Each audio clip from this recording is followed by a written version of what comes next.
Hi Jane, welcome. Hi, Good to thank see you. you again. Thank you, you too. So before we get started, I just wanted to recap a little bit of what we've been going over the past few weeks. You'd expressed being pretty overwhelmed managing the household, a little frustrated and lonely, taking on so much by yourself. And so today I thought maybe we could focus on more of your frustration and that lonely feeling you talked about. Okay. So specifically, what's been happening for you this week? My son is doing well, so that's kind of alleviated some of that stress. My husband is out of town. He's been out of town for about 5 days. So, I was really overwhelmed. The first couple of days he was gone, but since everything has been going pretty well with my son, it hasn't been as bad as it has been in the past. So you said he tends to travel for work. Was this sort of a spontaneous trip? Well, honestly, a lot of his trips are planned, but if something does come up, yes, he goes. And honestly, the earliest notice that we've had, is like 24 hours and he has to go. So, okay. That wasn't the case this time. It was a planned trip. Okay. Now, are you in communication when he goes away on these trips? Usually just text message, typically. Okay. So you've been feeling lonely. Is that? Yeah, like I said, the first couple days he's gone.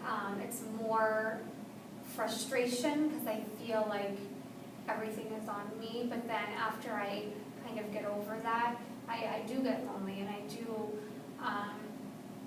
miss him and miss having him in the house. And then just with the pressure with my son, I get so nervous if something happens and he's not home to help me. Right. Can you tell me a little more about what you mean by there being so much on that you feel responsible for? Is it bills or? It's just the people in my life. My son primarily, my parents, they're actually both, in an old folks home. And they're pretty close by also. So I try to see them at least once a week. I try to get them more often, but it just depends. Right. So, and then when he's not here,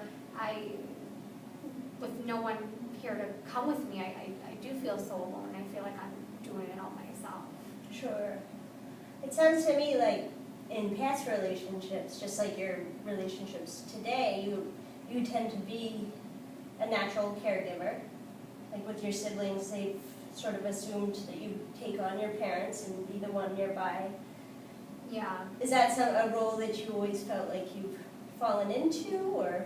I think so. I think as I got older, like my late teen years into adulthood, it kind of developed that way. Especially with close family like my parents, it's my duty to take care of them and visit them and make sure that they're okay, regardless of whether or not anybody else does. Sure. So what are your frustrations or fears concerning, I know last time you mentioned it, always waiting for the other shoe to drop. Like what might that mean for you with your son or with your parents? Well, I think I'm just worried about the uncertainty, and there's things that I can't control. And I wake up in the morning and I'm just waiting for something to fall apart. And that's kind of where I'm at. It's quite a way to wake up. Yeah. Do you have people to turn to, or people that also feel some of the responsibility? I don't think so. No. My biggest supporter is and always has been my husband, but I feel like we've just been so disconnected in recent months that I don't feel like I I can talk to him about this stuff, especially because he's been traveling so much. Right. So we don't have that time to sit down and unload and talk about what we've been experiencing. So it's really, when you mentioned it being a couple months, so it's really around the time when your son started dabbling with drugs and alcohol? Yeah, yeah. So When you it started think- spiraling out of control. Okay. Would you say that that's when he seemed to sort of perhaps travel more or distance himself more? I don't think he's traveling more. I mean, he always has. Mm-hmm. And I knew that before I even married him. Mm-hmm. So that's no surprise, but I do think that growing distance between us, like when he is home, there is, like I can feel that. So I don't think that he's actively just is distancing himself in terms of being away, but emotionally, I think both of us have kind of played a part in that. Right. So would you kind of describe it as an elephant in the room where it's hard to address what's going on with your son? Or it also sounds like you have a lot of commitments with your parents. Well, in terms of my parents, my husband will visit them when he's home. Like when I go, he does come, you know. My parents and him have always gotten along. But in terms of my son,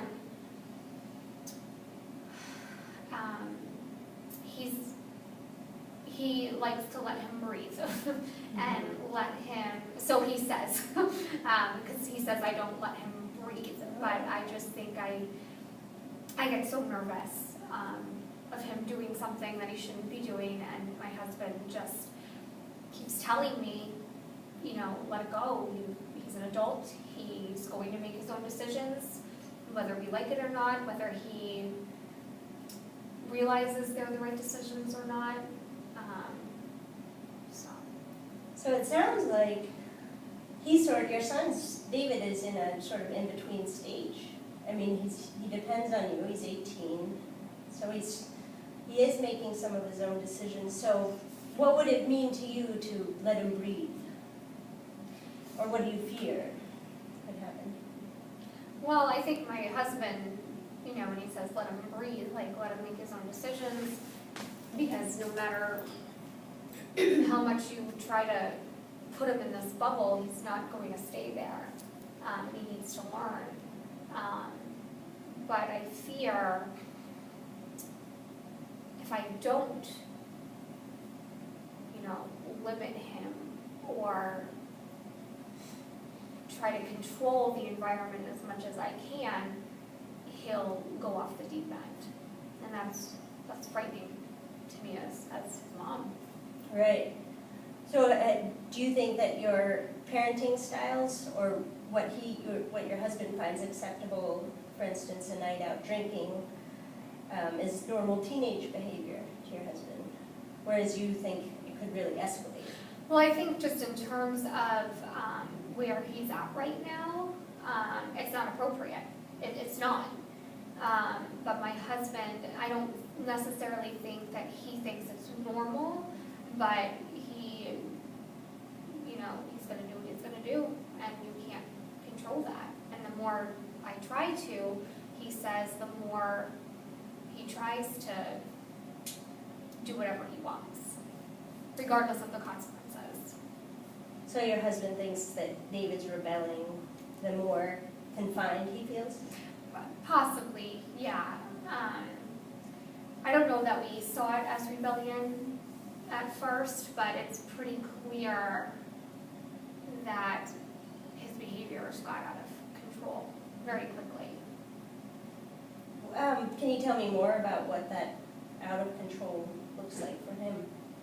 Oh, he just got involved in the wrong things, drugs, alcohol, which, I mean, out of control or not, it's not appropriate.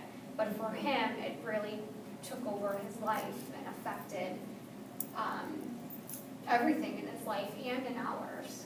Okay, so it sort of bled into his schoolwork, his job, his home responsibilities. Oh, everything. It tore his life apart. Okay. And he recently got out of rehab a few months ago, and he's been doing great.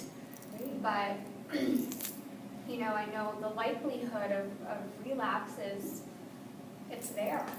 Sure. Now, does he have a support system in place? My son, Since rehab? honestly, I'd like to think that I'm his support system, but I don't know what he defines as his support system. And we haven't really had that conversation. I mean, I do as much as I can, but for one thing, he is very embarrassed about how everything unfolded. But I don't know what he would say. I do my best, but I don't know if he would say that I'm his best support system. Right.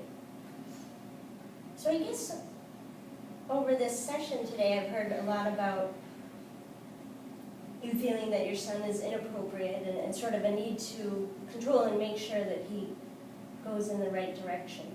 And it's sort of a theme I've noticed the way you've taken on your parents. And I was thinking about setting up, excuse me, a goal to work on towards next week.